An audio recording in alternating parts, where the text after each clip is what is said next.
here. I have my co-host, Ian, who is the founder and co-owner of Metascent, is here with me tonight, and we are very, very proud to welcome a wonderful Australian perfumer.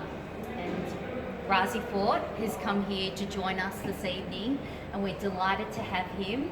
And we're also delighted to have his brand in our store. And we have so many people that come into our store and they try many things and they love the Fort and Manle perfume. And I think it's a type of perfume that really draws you in because it's very rich, it's very characterful, and we love, and we can see that Rasei has a really beautiful style. So you try, and Yen and I were reflecting on this today, that Rasei's particular style is very clever with the woody gourmands, and the way that he can put a chocolate together with the wood, it's so interesting and wearable. And one of our lovely customers, who's also a Fort and Manle fan, was telling me earlier how people stop her in the office and say, "Oh my gosh, what is it you're wearing? It's so beautiful and interesting." And it's a type of fragrance that smells really different on different people, but still so enjoyable. So I would like to ask Rasei a couple of questions, which is, what are you most proud of about your brand? Okay, first I just want to say thank you for having me, and thank you everybody for coming. I'm honoured, truly. What was the question? What are you most proud of? Most proud of?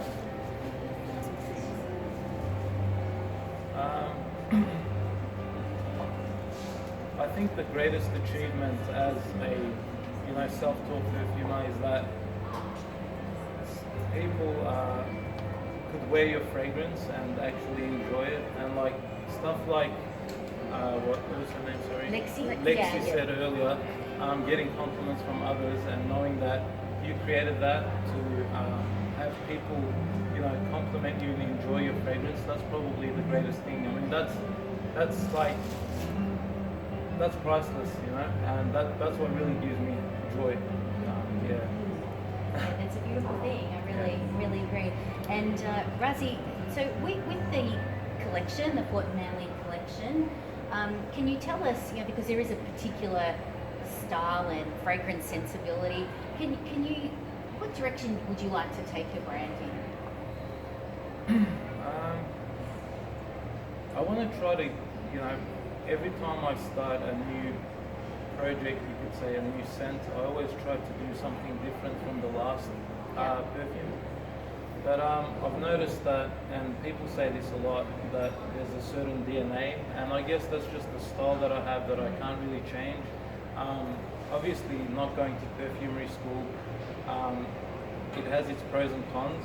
One is you got to do things the hard way, because you don't really know what goes with what, so a lot of trial and error. Yeah. And at the same time, it worked as a positive because you don't have to stick to any rules, and that kind of worked well for me in the sense that I'm not limited to using a method.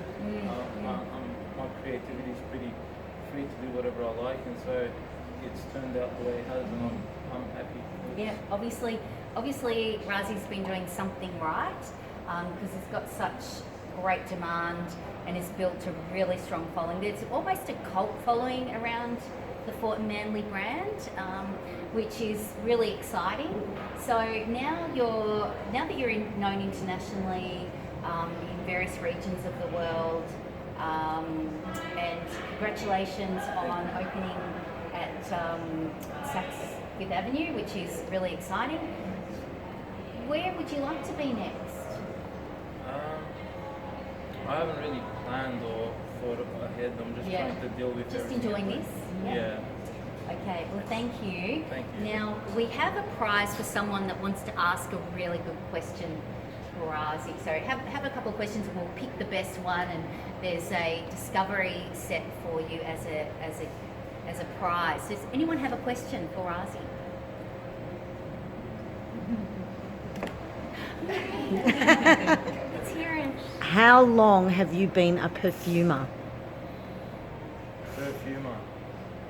How long have you been doing this? So I started 8 years ago. 8 years. Yeah. So when was your first launch? First launch 2015, at the end of 2015, yes. Well done. Thank you. Well done. Brilliant. Where do you normally get your inspiration? Well, some from, because I have a mixed range, sometimes through travel, sometimes through my heritage, but mainly I like to use notes that I really love, and one thing that I really love doing is trying to get a note that doesn't go with the rest of the notes, and try to try to create some harmony between them. So that's always a challenge, but when you get it right, it's really something unique. So what is your, say, maybe top 3 favorite notes that you always find yourself coming back to? I get that all the time, that question. Basically, my favorite note on its own to wear is oud oil. I knew you were going to say that. Yeah. I mean, that's... No, oud. Oud, yeah. Oh, that is my absolute favorite. Yeah. It's a healing one. Yeah, that's right. And there's so many different regions and so many different oils, and they're so complex. So on an individual note, I'd say oud because it's very complex and there's not just one smell to it. But to use in perfume, it'd probably be rose. Love to use rose. Cedarwood, I like. What else?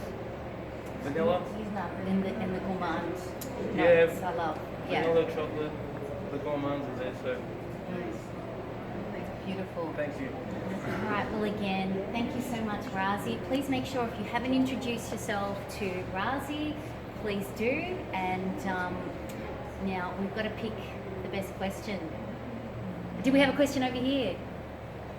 Being in Australia, you find it hard to source ingredients.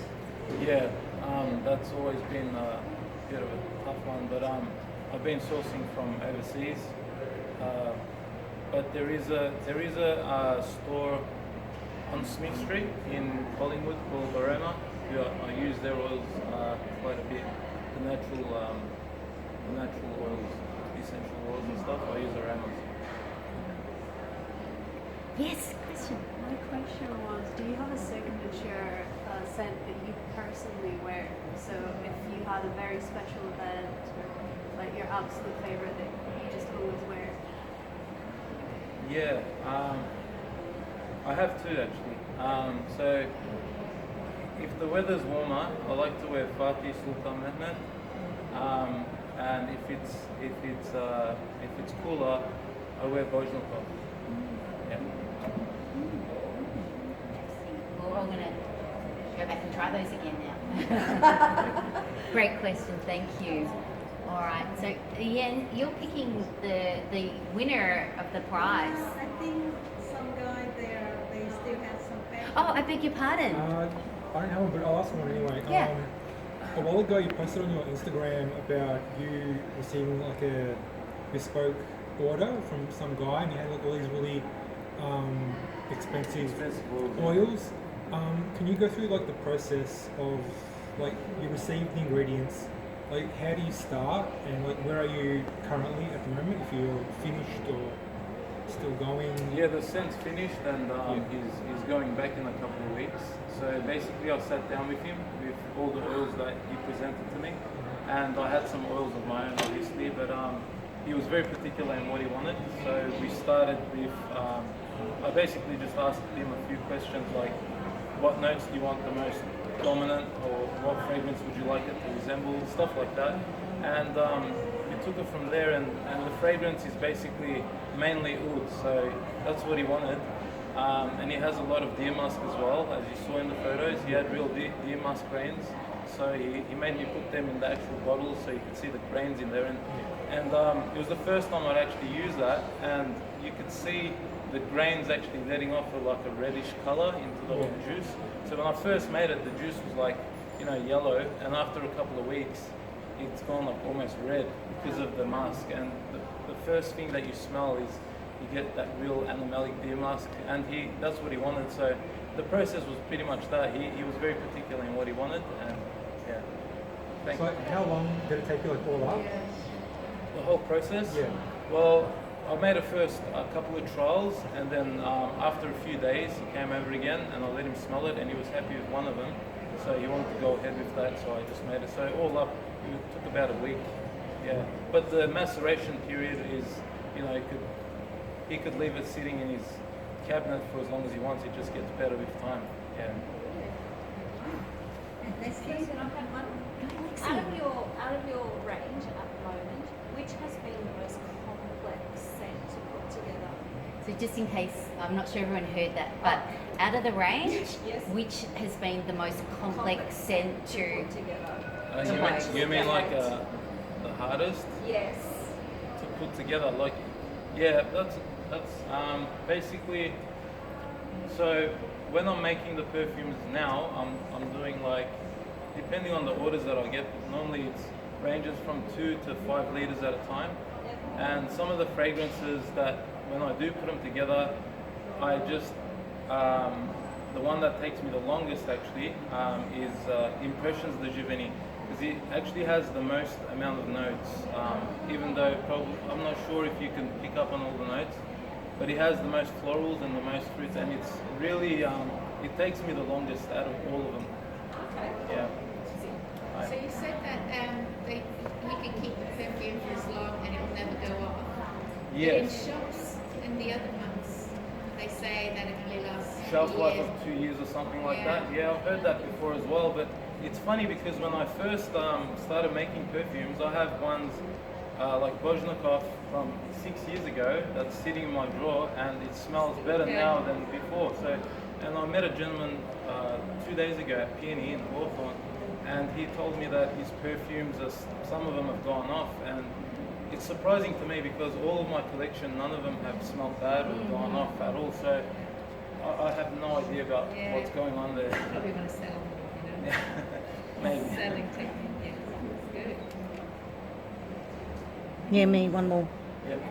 Where do you get your ouds? Are they like Cambodian, Lao, Insar ouds? I do have a synthetic wood that I use, that I buy from Perfumer's Apprentice. They have like some, they're from Perfumery and companies like that.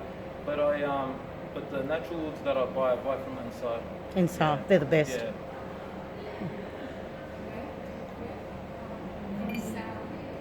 Ansar, Ensar. Yeah. He's basically he gets distillers to distill agar wood for him. He lives in Cambodia, but he's from America.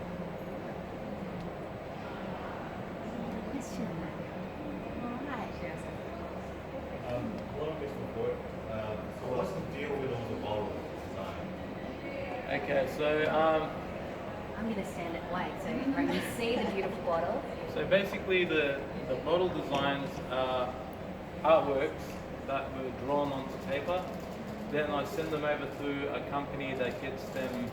Initially I was just going to make normal paper sticker labels with those designs on them. But then I thought, how about I make those designs and get them embossed onto metal, and so each one represents the fragrance, or like has an inspiration of what the fragrance is about. So like 40 Thieves, you can see has an Arabian theme to it from the storybook.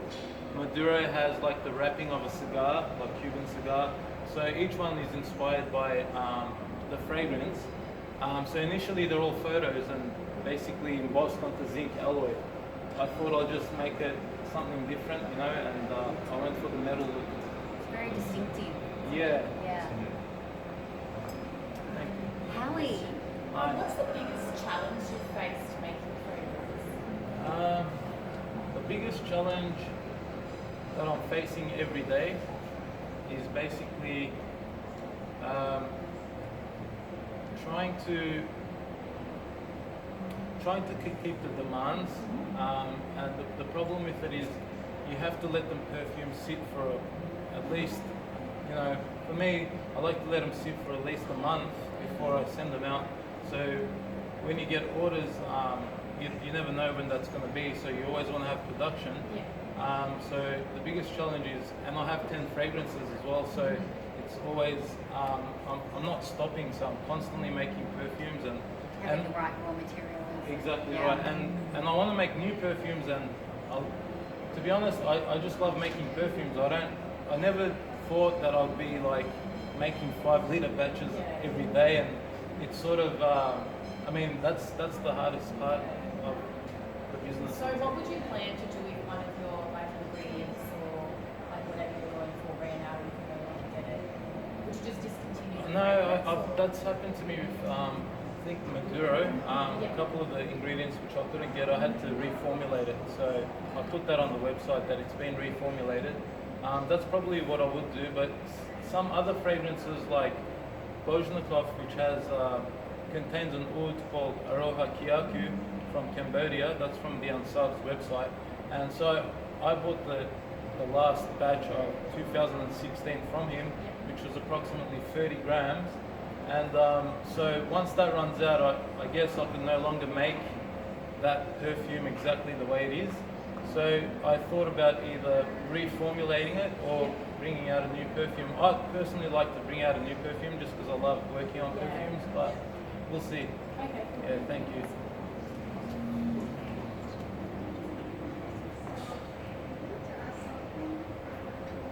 Anyone else?